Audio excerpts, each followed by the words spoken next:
تو شادی کے بعد دونوں کو اپنی اگلی نسل کی بھی فکر ہونی چاہیے، اور اس کی ابتدا بھی اس سے کہ جب دونوں ایک دوسرے کے ساتھ اکٹھے ہوں تو پھر وہ دعائیں سکھائی گئیں کہ جن کو پڑھنا ضروری ہے.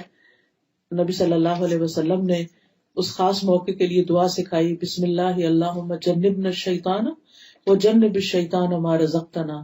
اللہ کے نام کے ساتھ، اے اللہ ہمیں شیطان سے بچا، یعنی ہسبینڈ وائف کو، اور شیطان کو اس چیز سے دور رکھ جو تو اس ملاپ کے نتیجے میں ہمیں عطا کرے. تو حدیث میں آتا ہے کہ ان دونوں کو جو اولاد ملے گی اس تعلق کے بعد اسے شیطان نقصان نہیں پہنچا سکتا، یعنی اللہ تعالیٰ شیطان کو اس سے دور رکھے گا. دوسری بات یہ ہے کہ تربیت جو ہوتی ہے وہ رول ماڈلنگ سے ہوتی ہے، صرف نصیحتوں سے نہیں ہوتی. ہم سمجھتے ہیں کہ بچوں کو اگر ہم ہر وقت لیکچر دیتے رہیں گے تو اس سے وہ بہت نیک بچے بن جائیں گے، چاہے ہمارا اپنا عمل اس کے خلاف ہو. تو یہ ہماری بھول ہے.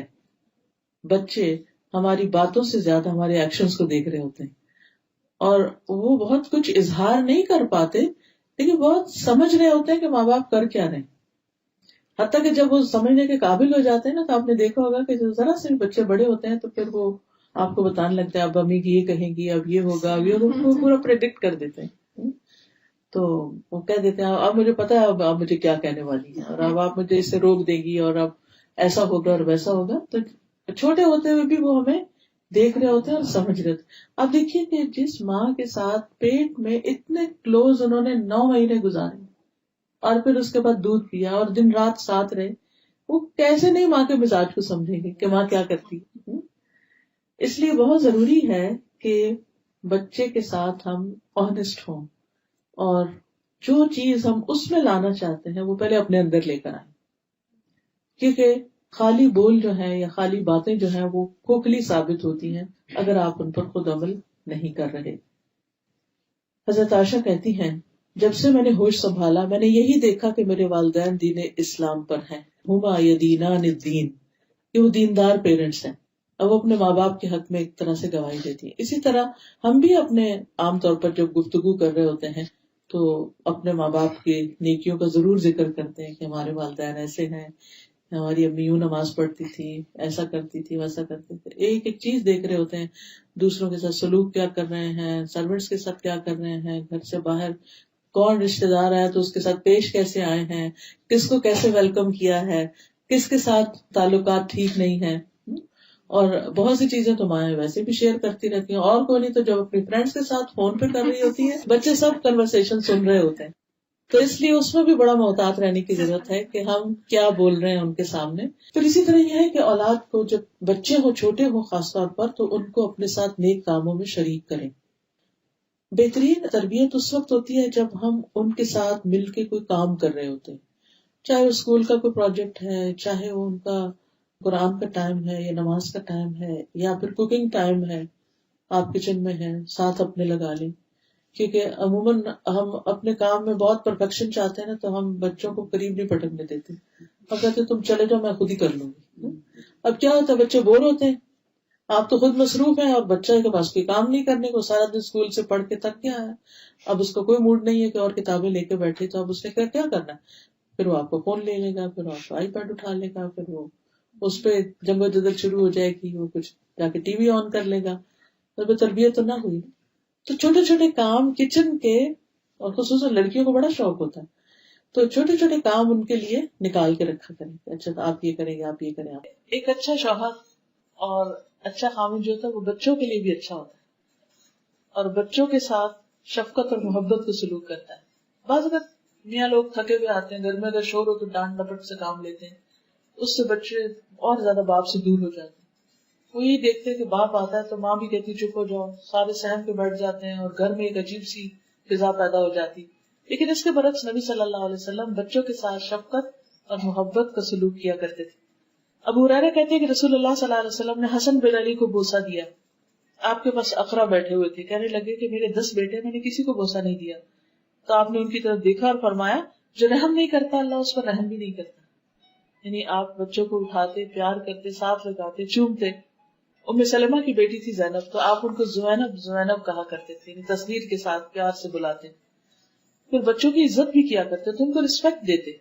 ام المومنین حضرت عائشہ کہتی ہے کہ میں نے عادات، چال چلن اور بات چیت میں سب سے زیادہ مشابہ حضرت فاطمہ کو پایا نبی صلی اللہ علیہ وسلم کی. بہت زیادہ آپ سے ریزمبل کرتی تھی، چلنے میں، بیٹھنے میں، لین دین میں، ہاتھ کے اشاروں میں.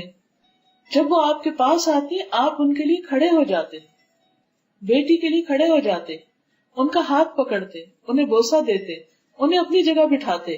جب آپ ان کے ہاں جاتے تو وہ اٹھ کر آپ کی طرف بڑھتی تھی، آپ کا ہاتھ پکڑتی، بوسہ دیتی اور آپ کو اپنی جگہ بٹھاتی.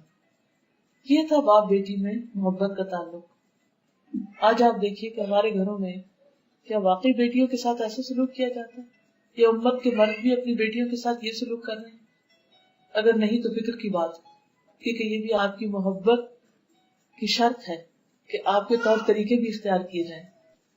پھر نمازیوں کو کندھے پہ چڑھا لیتے. حضرت امامہ کے بارے میں آتا ہے، حضرت زینب کی بیٹی تھی.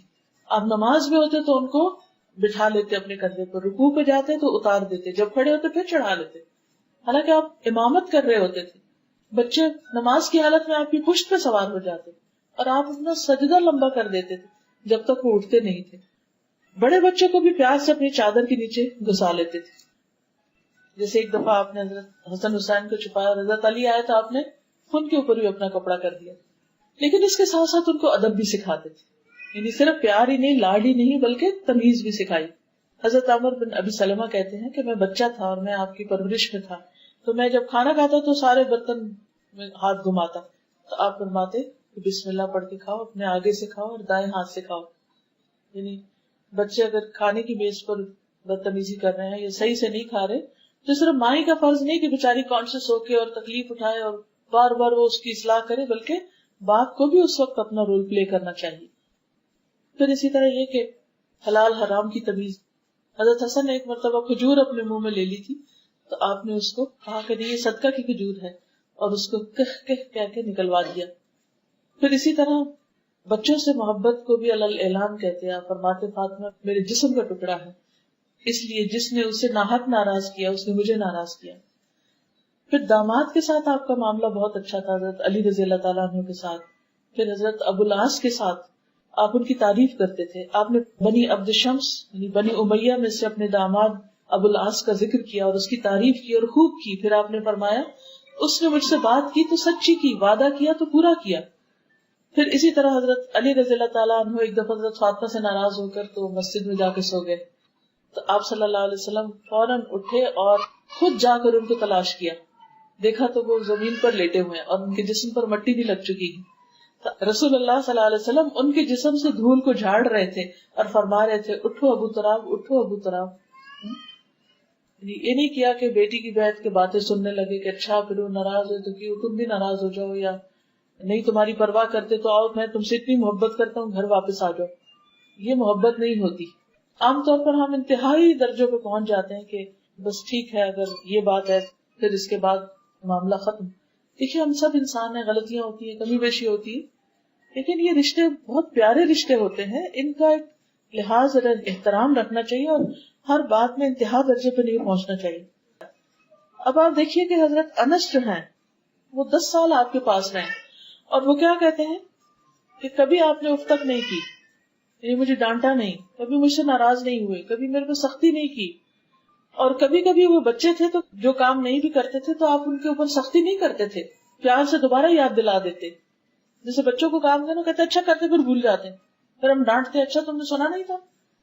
حضرت انس کہتے ہیں کہ میں 9 سال آپ کی خدمت میں رہا، مجھے نہیں یاد کہ آپ نے کبھی مجھ سے کہا کہ تم نے ایسا ایسا نہیں کیا، اور نہ کبھی کسی چیز کے بارے میں مجھ پر عیب لگایا. پھر کسی کام کے غلط ہونے پہ ملامت نہیں کرتے تھے. حضرت انس کہتے ہیں کہ میں نے نبی صلی اللہ علیہ وسلم کی خدمت کی، اس دوران اگر مجھے کسی کام کا حکم دیا اور مجھ سے لیٹ ہو گیا یا وہ کام نہیں کر سکا تو آپ نے مجھے کبھی ملامت نہیں کی. اگر اہل خانہ میں سے کوئی شخص ملامت کرتا تو آپ فرماتے اسے چھوڑ دو، اگر تقدیر میں یہ کام لکھا ہوتا تو ضرور ہو جاتا، یعنی ٹیک اٹ ایزی. اگر نہیں کر سکا تو اللہ کا حکم نہیں تھا، یعنی اس سے معاملے کو ٹال دیتے تھے، آسانی کر دیتے تھے، اس کے لیے بے وجہ روک ٹوک نہیں کرتے تھے.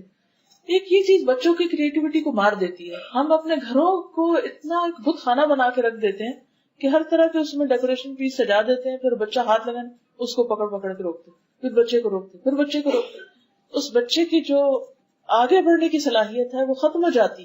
تو اپنے گھروں کو چائلڈ فرینڈلی بنائیں، ان چیزوں کو ہٹا دیں اور بچے کو آزادی دیں، یا پھر ان کو تمیز سکھائیں اور وہ ہاتھ نہ لگائیں. آپ نے دیکھا کہ کچھ گھروں میں سب کچھ رکھا ہوتا ہے اور بچے ٹرین ہو جاتے ہیں کہ نہیں اس چیز کو نہیں کھیلنا، کسی اور چیز سے کھیلنا ہے.